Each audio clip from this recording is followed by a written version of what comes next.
It's like rotten out stomach, he doesn't wear garlands. Yeah, I know. Does anybody know why Radha Swami doesn't wear garlands? I feel like he doesn't want to be glorified. Why Buddha specifically?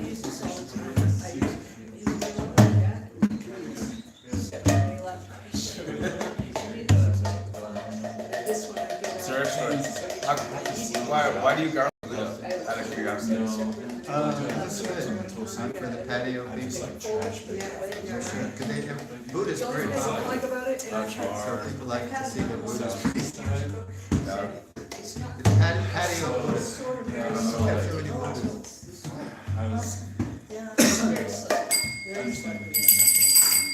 Jaya Radha Madhava.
Srimad is my grace. A.C. Bhaktivedanta Swami. Granthara. Nitai Gaur Premanandi. All glories to the assembled devotees. All glories to the assembled devotees. All glories to the assembled devotees. All glories to Sri Guru and Gauranga.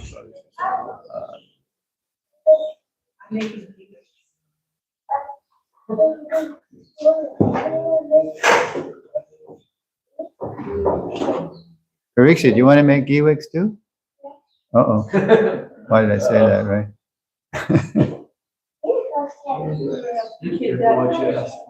Yeah. Give him a little piece to play with.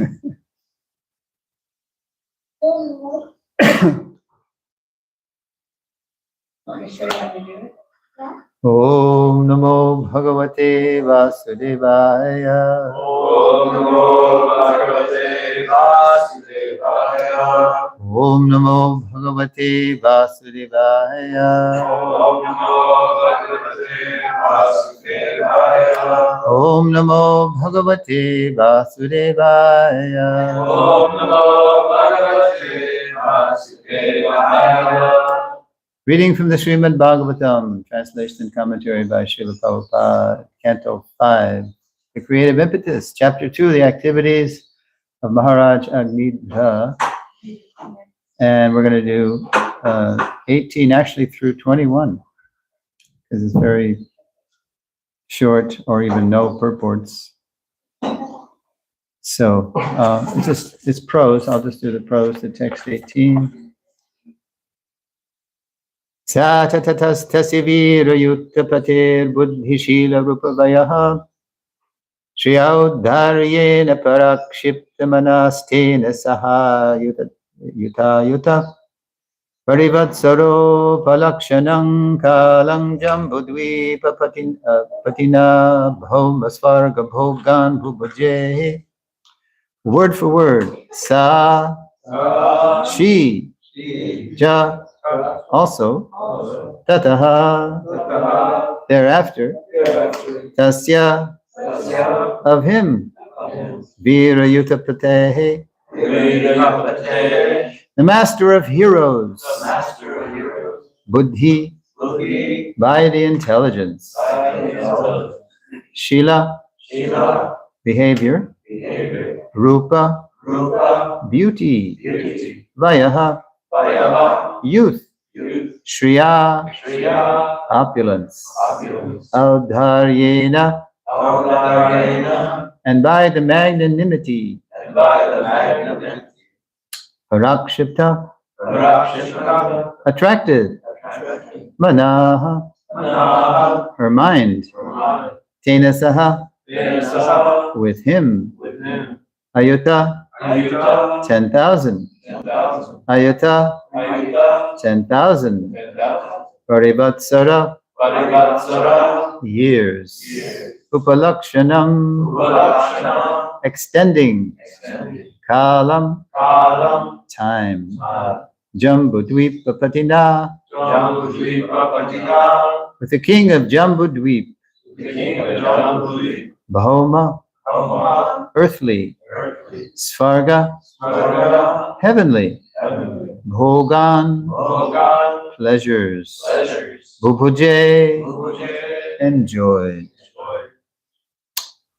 Translation: attracted by the intelligence, learning, youth, beauty, behavior, opulence, and magnanimity of Agnidra, the king of Jambudvip and the master of all heroes, Purvachiti lived with him for many thousands of years and luxuriously enjoyed both worldly and heavenly happiness. He's showing everybody his project now.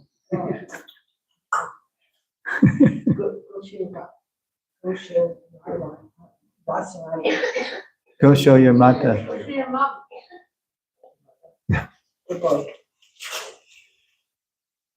Please repeat. Attracted by the intelligence, learning, youth. Attracted by the intelligence, learning, youth. Beauty, behavior, opulence. And magnanimity of Agnidra. The king of Jambudvip and the master of all heroes. Purvachiti lived with him. Purvachiti lived with him. For many thousands of years. Yeah, ayota, 10,000. And luxuriously enjoyed both worldly and heavenly happiness. Prabhupada's two-line purport. By the grace of Lord Brahma, King Agnidra, and the heavenly girl, Purvachiti, found their union quite suitable. Thus they enjoyed a worldly and heavenly happiness for many thousands of years. Let's see. All right. No, that's all right. I'll just go back. Many thousands of years. Okay, so that's 18. 19, more prose, Sanskrit translation. In the womb of Purvachiti, Maharaj Agnidra, the best of kings, begot 9 sons named Nabi, Kimpurusha, Harivarsha, Ilavrita, Ramyaka, Hiranmaya, Kuru, Bhadrashva, and Ketumala. Text 20. Sanskrit prose, translation. Purvachiti gave birth to these 9 sons, one each year. But after they grew up, she left them at home and again approached Lord Brahma to worship him. Purport. There are many instances in which apsaras, heavenly angels, have descended to this earth by the order of a superior demigod like Lord Brahma or Lord Indra, have followed the demigod's order by marrying someone and giving birth to children, and have then returned to their celestial homes. For example, after Menaka, the celestial woman who had come to delude Vishwamitra Muni, gave birth to the child Shakuntala, she left both the child and her husband and returned to the heavenly planets. Purvachiti did not remain permanently with Maharaj Agnidra. After cooperating in his household affairs, she left Maharaj Agnidra and all 9 sons and returned to Brahma to worship him. And then we're going to look at one more. Sanskrit prose, text 21, translation. They don't really love you. The Apsaras. Huh? So the Apsaras, they don't really love you. Well, nobody really loves us unconditionally except Krishna. Yeah.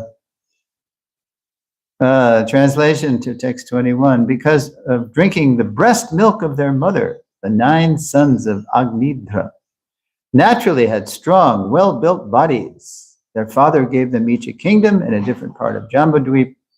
The kingdoms were named according to the names of the sons. Thus, the sons of Agnidra ruled the kingdoms they received from their father. Purport. The Acharyas specifically mentioned that in this verse, the words Matu Anugraha, by the mercy of their mother, refer to the breast milk of their mother. In India, it is a common belief that if a baby is fed his mother's milk for at least 6 months, his body will be very strong. Also in a room conversation, I looked up at Harishari. This is in the diary. His diary, it said, this morning Prabhupada said that it is common in Bengal for mothers to nurse their, breastfeed their children and also put them in the sun make sure they get a lot of sun for, I think 6 months or a year, and then because they know that that's going to make them very strong. Besides that, it is mentioned herein that all the sons of Agnidra were endowed with the nature of their mother. Bhagavad Gita 140 also declares, Stri Shudushtasu Vashneya Jayate Varna Sankara. When women are polluted, Varna Sankara, unqualified children, are generated. And when the Varna Sankara population increases, the entire world becomes hellish. Therefore, according to Manu Samhita, a woman needs a great deal of protection in order to remain pure and chaste, so that her children can be fully engaged for the benefit of human society. Well, I guess that's why the whole world is overrun by Varna Sankara, because no protection, just getting together willy-nilly, and out pops imports from the lower planets, running the world. Okay, so let's go back. See the Prabhupada. Okay, so today's verse, the first verse, describes the result of Purvachiti's accepting Agnidra's marriage proposal. So the result was worldly and heavenly happiness. For Ayuta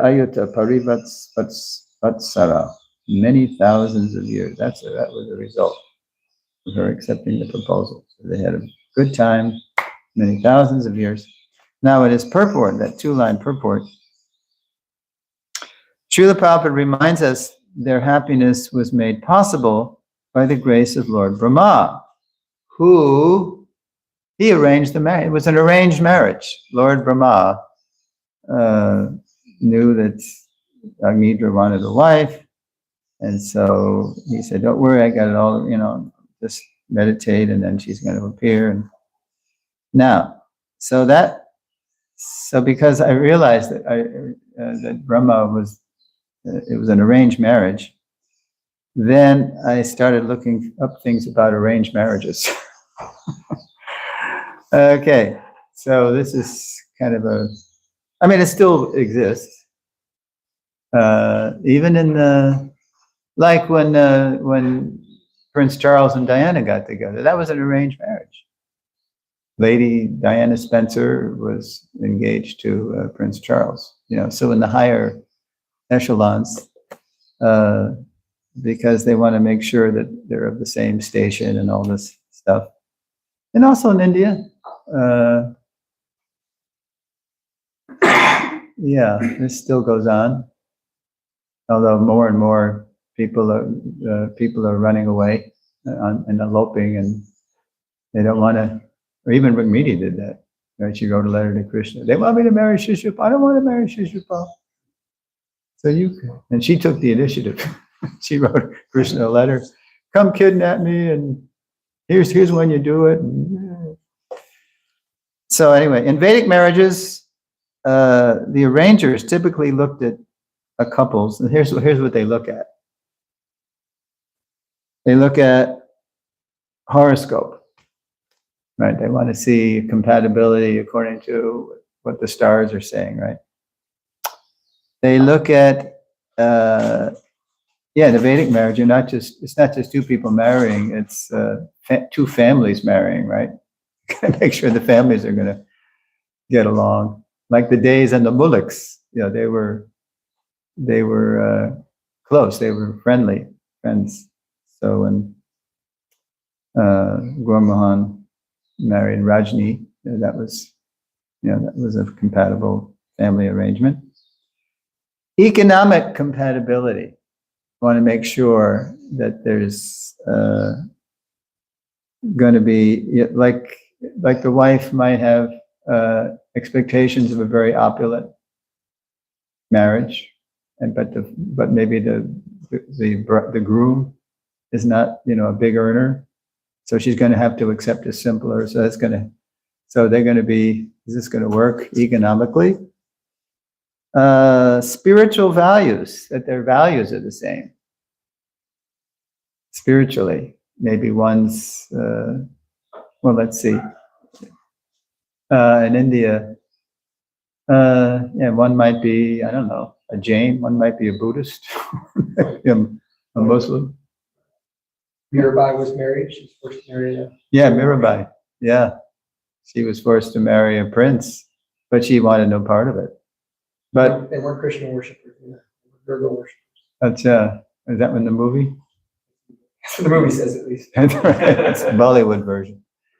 Yeah. So she made it clear. Okay, I'll go through this, but I'm married to Krishna, and that's why we have all these beautiful Mirabai, songs of Mirabai. Temperament and personality. Yeah, maybe one's a real, I don't know. What? Feisty. Feisty. Maybe one's real feisty. Maybe one's really mellow. So maybe the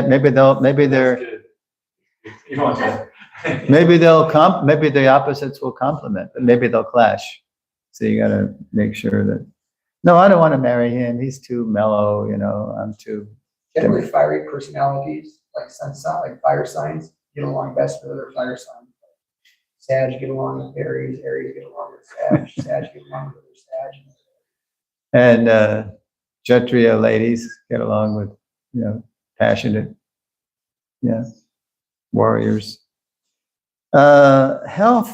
Help make sure that they're both healthy, and this is basically for the children. That the children are going to be healthy, and that they're not going to. Just like when Nalini Kant did a horoscope for me and my former wife. He said, now you gotta you got to conceive at this time. If you don't conceive at this time, I see in your horoscope there's a real chance that the baby's going to die. Oh. Yeah. So we said, okay, Nalini. We were following Nalini to the letter. Then we were Nalini doctors. So we followed it. Okay, health for children, longevity. So in other words, the Vedic approach it's more complete, it's more whole. It's not just passion-based. Yeah, he's cool, and yeah, she's good looking. It's not just that, no. It's a more holistic, in it for the long, you got to take the long view of the whole thing. Okay, so, here's a funny little thing. So even though the ultimate compatibility is what? Krishna. Yeah. Krishna in the center, Krishna. Now, even though that's true, cultural compatibility, I found out when my beloved wife left Krishna consciousness, I tried remarriage, and it didn't work. And one reason it didn't work is because we were culturally incompatible. I married a French god sister, and I'll tell you, it didn't work. So, yeah. For example, she thought she liked Charles Dickens more than William Shakespeare. I said, "Oh, this is a red flag." You know, I thought this is crazy. Come on, Shakespeare. I mean, Dickens is a great writer, but nobody compares to Shakespeare. And she liked a certain singer. I like the Beatles the most, right? So but she liked somebody else more of this, because we were of the same generation, 60s. So I said, "Well, who do you like?" She said, "Bob Dylan." I said, "Who?" She was saying a French version of, did you catch it? Bob Dylan. Bob Dylan. Bob Dylan. He's good too. Yeah, he's good too. But and I like Dylan. I like so many Dylan songs, but nobody compared to the Beatles. Right? So when I was passing through, one time, I was living in Hawaii when all this was going. You remember this? So I'm gonna remember that. Just make sure they love the Beatles as much as I do. I should remember that. I bet you forget the whole thing, but anyway, I was passing through. I was living in Hawaii, and I was visiting. By that time, we were. I forget. Yeah, we were married already, but it wasn't working out. I should have. No. So I was passing through. It was Honolulu. The itinerary was Honolulu to San Francisco to Paris, and then a train down to Tours. And so I had to stop, and I had a long layover in SFO. So I stayed with Vaish in Burlingame, and I told him I was having trouble, with the lady. And of course, he was married to Nirukula, and this is before, ISV and all that. So he said, "You're having trouble, huh? Well, did you do the Beatles test?" I said, "What? He said, "Now look, you come on, you got to do the Beatles test. Everybody, you gotta be compatible. I mean, if the lady you're attracted to doesn't like the Beatles, I mean, there's something wrong here." I said, yeah, actually, you're right, Vaish. He likes Bob Dylan more than the Beatles. He said, "Well, okay, Dylan's good, but I mean, the Beatles, come on." All right, so anyway. All right, so cultural, language, mind, and culture, they're all mixed up in the subtle body together, and it was culturally, on a scale of 1 to 10, it wasn't good. It was a negative territory. All right, now in text 19. In the womb of Purvachiti, Maharaj Agnitra, the best of kings, begot 9 sons, named Nabi, Kim, Purush, Hari, Varsha, etc. Like the begats in the Bible, right? All the begats. Where's that? Deuteronomy? We're all over in Genesis. So a lot of begats. In text 19, one of the sons of Maharaja Agnitra and Purvachiti was Nabi. Now remember that name because he will later unite with Meru Devi to produce who? Lord Rishabdev. And that's where we're going to come into the 5th canto, Nayan, Dehod, Bhajan, Viloke, all these. Yeah, and it's so many verses, Lord Rishabdev. Yeah, whose instructions are a pillar of this canto. Now, in text 20, we read, Purvachiti gave birth to these 9 sons, 1 each year, but after they grew up, she left them at home and again approached Lord Brahma to worship him. So in text 20, we read how Purvachiti left Agnidra and her sons after they were grown and returned to heaven to worship Brahma. So when she left, it kind of reminded me of, a certain style of vanaprastha. There's different ways to do vanaprastha. So one way is that the couple separates. Another way is that they travel together to holy places. So this was Purvachiti's style of vanaprastha.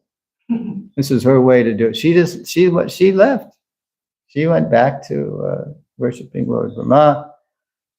Now in Srimad Bhagavatam 7:12, we read, Canto 7, Chapter 12, we read Narada Muni's description of the austere vanaprastha dharma. Listen to this. This is a very austere vanaprastha dharma. Here it is. Let's see. Yeah, 7, 12, 16 through 28, I think. O king, so he's talking to Maharaj Yudhisthira. O king, I shall now describe the qualifications for a vanaprastha. This is some kind of austere, must have been for former yugas or something. One who has retired from family life. By rigidly following the rules and the regulations for the vanaprastha, one can easily be elevated to the upper planetary system known as Mahar Loka. A person in vanaprastha life should not eat grains grown by tilling of the fields. He should also not eat grains that have grown without tilling of the field, but are not fully ripe. Nor should a vanaprastha eat grains cooked in fire. Oh my God, I can never do this, right? Indeed, he should eat only fruit ripened by the sunshine. So wherever you walk around Blackledge, or you see sometimes there's trees overhanging on the sidewalk, and you can pick an orange, from the tree, or because it's public property, right? If it overlaps. Translation: a vanaprastha should prepare cakes to be offered in sacrifice from fruits and grains grown naturally in the forest. When he obtains some new grains, he should give up his old stock of grains. All right. A vanaprastha should prepare a thatched cottage or take shelter of a cave in a mountain, only to keep the sacred fire. But he should personally practice enduring snowfall, wind, fire, rain, and the shining of the sun. Oh, come on. I stayed in Arizona because I don't want to be cold anymore. What did you say as we passed? He said, Sandamani said, it was warmer at Mangalarti, now it's cold. Translation: the vanaprastha should wear matted locks of hair. Well, no matted locks on his head, and let his body, hair, nails, and mustache grow. He should not cleanse his body of dirt. Sounds like a homie. Got Joe. Okay. Joe's that wrong. All right. Yeah. He should keep a water pot, deerskin, and rod. Wear the bark of a tree as a covering. Well, even Joe doesn't do that. And use garments colored like fire. Being very thoughtful, a vanaprastha should remain in the forest for 12 years, 8 years, 4 years, 2 years, or at least 1 year. He should behave in such a way that he will not be disturbed or troubled by too much austerity.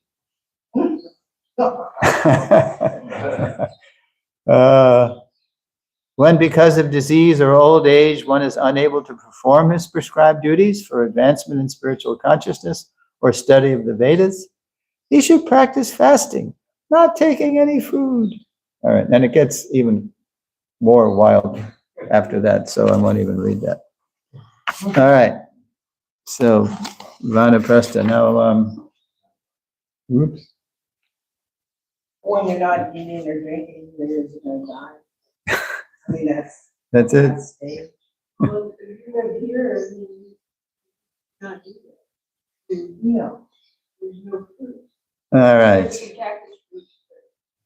People did it. And does anybody remember my folksy version of Vanaprastha? I have a funny definition of I Vanaprastha. remember it. What is it?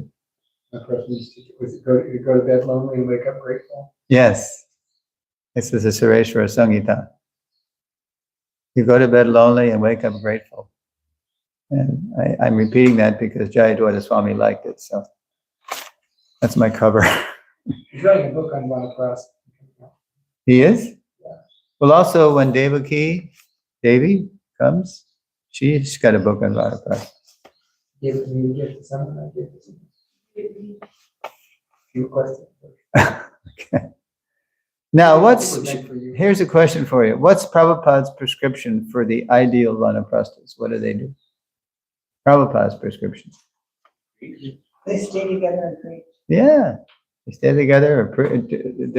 Preaching takes many forms. They stay together and they serve Krishna. All right.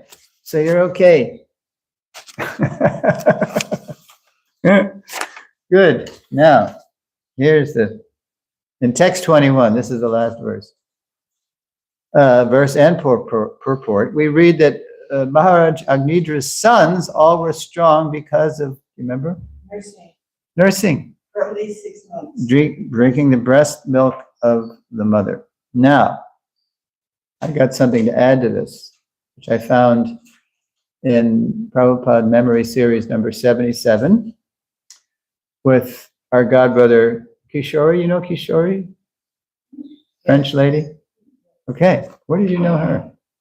Well, I met her in my court. Okay. After she was, she and Sarabi were, Yeah, so the first time I met her, she was on the bus with 4 hours. oh, oh God, on a bus? Yeah, they put us on a 3-day bus. But it was private. Okay, private coat, yeah, one of those. Good. All right, so in Prabhupada Memory Series number 77, we hear Kishori Devi Dasi describe another benefit of boys drinking mother's breast milk. Listen to this. I just took it right. I went to 77. That DVD was Hari Kesh and Kishori. So I just went back and forth until because I remembered it, and then I finally found the place. But here's what she said. Quote, if a boy takes milk from the breast of his mother for a long time, this is what she said, Prabhupada said, if a boy takes milk from the breast of his mother for a long time, then he will not be so attracted to the breasts of women later. Interesting, huh? Now, so then I say to myself, okay, but I can't blame my lusty eyes on my mother for bottle feeding me. In the 40s and the 50s, who was the baby child rearing guru of the boomers? Do you know who it was? Yes, Dr. Benjamin Spock. Not to be confused with Mr. Spock on Star Trek. Leonard Nimoy, no. It's Dr. Benjamin Spock. And he was advising, bottle feeding. So that's what my mother did. But I can't blame my lusty eyes on my mother for bottle feeding me in the 1940s, because I was born in 46. So,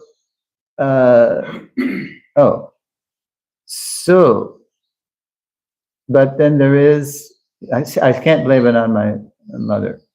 So, but there is a way, even if you've been bottle fed and your eyes continue to be lusty because of FOMO. FOMO, what's the? Fear of missing out. Oh, I have to see this. I'll miss out, right? No. Prabhupada gives us a way to overcome not just the eyes, but it's in Bhagavatam. It's the same canto, 7. This is also Narada Muni. Oh, this is actually Prahlad. So here it is. Okay. All right, 7.940. This is Prahlad pacifies Lord Nisringadev with prayers. And he says, "My dear Lord, O infallible one, my position is like that of a person who has many wives." Because each sense is like a demanding. Look at that, listen to that, taste that. My position is like many wives, all trying to attract him in their own way. For example, the tongue is attracted to palatable dishes. Right? Even if I'm full, I still want to taste, something at Govinda's. It's just the tongue. Yeah. Well, even if I'm full of dessert, I want to taste. I want to taste some more. My tongue, it has no sense. The genitals to sex with an attractive woman, and the sense of touch to contact with soft things. The belly, although filled, still wants to eat more. And the ear, not attempting to hear about you, is generally attracted to cinema songs. The sense of, Prabhupada says, that's how Prabhupada translated. What is the word in Sanskrit? Prabhupada says cinema songs. Yeah. Anyway, somewhere in there. The sense of smell is attracted to yet another side. The restless eyes are attracted to scenes of sense gratification, and the active senses are attracted elsewhere. In this way, I am certainly embarrassed. Old enough to know better, right? Purport, listen to this. So Prabhupada gives a purport. The human form of life is meant for God realization, but this process, which begins with Shravanam Kirtanam Vishnu, hearing and chanting of the holy name of the Lord, is disturbed as long as our senses are materially attracted. We can't do that. Even I'm chanting Hare Krishna, but my mind is elsewhere, right? Because I'm still FOMO. I'm still fear. I'm afraid I'm missing something if I'm not mating the senses with a sense object. In the conditioned state, our senses are covered by material sense gratification. And as long as one is not trained in purifying the senses, one cannot become a devotee. You got to train the senses. In our Krishna consciousness movement, therefore, we advise from the very beginning that one restrict the activities of the senses, especially the tongue, which is described by Srila Bhaktivinoda Thakur as most greedy and unconquerable. Lobha, greedy. To stop this attraction of the tongue, one is authoritatively advised not to accept meat or similar uneatable things, nor to allow the tongue to hanker to drink or smoke. Even the drinking of tea and coffee is not permitted. Similarly, the genitals must be restricted from illicit sex. Without such restraint of the senses, one cannot make advancement in Krishna consciousness. The only method of controlling the senses is to chant and hear the holy name of the Lord. Otherwise, one will always be disturbed, as a householder with more than one wife would be disturbed by them for sense gratification. Now, getting back to Maharaj Agnitra, and Purvachiti. Yeah, we'll see. Okay, so Purvachiti in the last verse, she's gone back to heaven to worship Lord Brahma. She's detached from her beloved, even though she was really flattered and they enjoyed heavenly sense pleasure for thousands and thousands of years. She detached, but you're going to see starting tomorrow, the verse 0 does, that he's not detached at all. He can't stop thinking about her. When she leaves, he's, he feels bereft. So you're going to see what he does. Oh, so you're going to do? He already gave a Ram Navami class. Is that what you said? Thursday, actually. Oh, so it won't be the verse. Okay. Yeah. Oh, so it'll be you. Okay. So you'll see. Yeah. You'll see what he does. Okay. So are there any questions or comments about this whole series of verses for Vichitti? You want me to read the verses again? Oh, anybody? Okay. Thank you for your class, Prabhu. I have a question about your terminology. I'm not really understanding what that word is, FOMO. I mean, your senses feel deprived. They want to gratify, but where is that word coming from? Oh, that's from the internet. It's Fear of missing out. Fear of missing out. Oh, okay. yeah, it's just Thanks. online. Usually goes away. It's social media, Everybody's always, I was wondering that too. oh, okay. Yeah, we're older, but I've seen it, So I, FOMO, You can develop JOMO. JOMO means joy of missing out. joy. That's where I'm Oh, at. that's the counter. That's where I'm at most of the time now. Joy of missing out. It's the younger devotees knew it, right? Yeah. But we, yeah.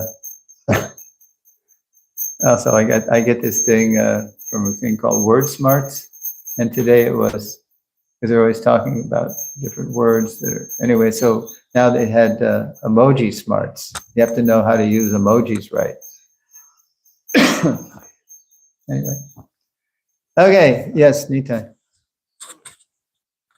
Thank you for the class, Prabhu. It was saying because of drinking the breast milk of their mother, that the 9 sons had strong, well-built bodies. But I'm wondering, what would the alternative be during that time? It's not like they had Oh, they didn't have formula. milk. Yeah. Oh. Or maybe they didn't Cow's milk. nurse for that long, Oh, true. What did it say? Okay, what was the verse? What did it say? It was about length, not Nine. alternatives. Yeah. Oh, they were stronger then, I guess. Yeah, I guess maybe they just drank it for a longer amount of time. Oh, maybe we got something from. Oh, It is a dark. okay. Yes. I know in India, the manufacturers of formula dressed their salespeople up as nurses, and went into the maternity ward and was pushing the formula and don't breast, this is so much. You want your baby to be strong and healthy like Westerners, then you have to, forget the breast milk. You have to use this formula. Whoa. And they did a whole brainwashing campaign just to boost sales. when was that? What year? I don't know what year, but it was, quite a long time ago. Yeah. So even what to speak of now, it's even more degraded, probably, right? My understanding is that happened all over the world. Yeah. And Not also just there's America. some cultures they have for women that can't breastfeed or whatever. I saw one thing recently and they would literally chew up this kind of plant till it was, pureed or whatever, and then they would feed the baby that.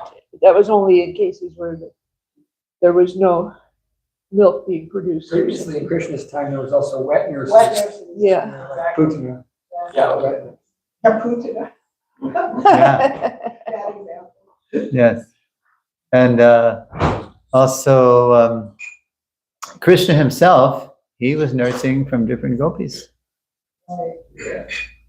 So they were a lot of them were acting as his mother, but it was breast milk. Yeah. So maybe it's like if you drink the breast milk from your own mother and not the other gopis, like that would somehow make you stronger. I don't know. Just breast milk, anybody's breast milk, I think. is good. But no, but it's got colostrum in it, it's got like all kinds of nutritious stuff. But now it's usually just nursed for like 3 months max. Yeah. That's like, but I nursed my son close to 2 years. But when we moved to the LA temple, the prasadam was so spicy that he Oh. just, Wow. he couldn't do it. And so I had to stop. Huh. You're out of question. Okay. All right, Daryl, the question is why you're talking about breast milk. More of a comment. I mean, okay, Bob Dylan in the Beatles, that is forgivable. But the reason she likes Dickens is because he wrote A Tale of Two Cities. Yeah, Paris and London, right? Yeah, so that makes him a great author because he's included the French. Whereas Shakespeare, he's all over the place. But that is unforgivable more than the Beatles. It's not liking It Shakespeare. depends on how much of a Beatle fan you are. Okay. We're going to go to Nandya Bihari. Thank you, Prabhu. I was just wondering, you're talking about the Vanaprasth method from Narada Muni, correct? So that was really intense. Do we basically have Srila Prabhupada to thank for not having to go through something like that to get back to Godhead? Yes. But we have Lord Chaitanya to thank Uh-huh. for introducing the Yuga Dharma of chanting Hare Krishna and expressing us through all these. That's Vedic. We're concerned with Vaishnava, not Vedic. I'm just watching right now a debate. It was a 4-year-old debate. 4 years now. It was on Namras's late morning podcast between the Battle of the Beards. It was Garuda and Basu Ghosh. Yeah, and so Basu Ghosh, of course, is pushing Vedic, and so Garuda is saying, look, yeah, Vedic, fine, but Prabhupada, he was stressing Vaishnava, and Garuda and Basu was saying, I don't see a difference between Vedic and Vaishnava, and Garuda was saying, are you kidding? That's why Lord Chaitanya came, to express us through all these Vedic things, which aren't effective in this age necessarily. Which nobody follows, by the way. Yeah. So you can't, because you can't. Not Basu Ghosh. Oh, yeah, right. Well, he even pointed that out too. Okay, so I think you want me to. So it's a good thing too, because you would be wearing bark clothing. And there's not a lot of bark giving trees in this area, so. These ones get bark, trust me. Well, these are not native. They're kind of like a firebird. We need that too. Anyway. Yeah, I'd be barking mad. That's an important point you made about the Vedic versus the Vaishnava, because the Bhagavatam seems to make a distinction in itself, because you'll hear that, Narada Muni in the 7th canto, he's talking about Vedic society, but at the same time, there's this kind of Sarvadharman, we should abandon that. Krishna says one should actually transcend the Vedas. And speaking of Donatia's point, Lord Kapila Dev says, or actually not Kapila Dev, it's Devahuti says, Yanamadaya Shavananu Kirtanadya Pravanadya Smarnada. No, that's a different verse actually. Tapustapastejhuvu Shashnur Arya. That if you chant the holy name, you surpass all those. You do all those things already. So that's why chanting the holy name is transcendental. And at least it's my understanding that Prabhupada at first was not really speaking of Varnashram. When he first came to America, he was more or less speaking that chanting the holy name is sufficient. But later on, he saw that devotees were not taking to it as much as they, could be. And so he was introducing Varnashram to help. To actually serve Krishna according to our natures. That's what he saw. Because people were blooping. GBCs, sannyas, Yes, there's that one verse, Shat karma nipano vipro mantra tanta visharada. A Vaishnava guru nashad, Vaishnava swapacho guru. If one is perfect Vedic followers, perfect Brahmana, but is not a Vaishnava, he cannot become a spiritual master. And if one is learned in the science of Krishna, De Krishna Tattva Veta Se Guruha, even if he's a Shudra or whatever he is, then he can become a guru. And so that Vedic argument doesn't hold water according to Prabhupada's teachings. And then one other thing I would like to point out is that we do have a very good example of Vanaprastha's life right here in this temple. You and Sundamani. At the risk of tooting your own horn, I saved you from doing that. Yes, thank you very much. All right, Srila Prabhupada ki jai. Hari Bol. So text 22 will be the next to put on the screen.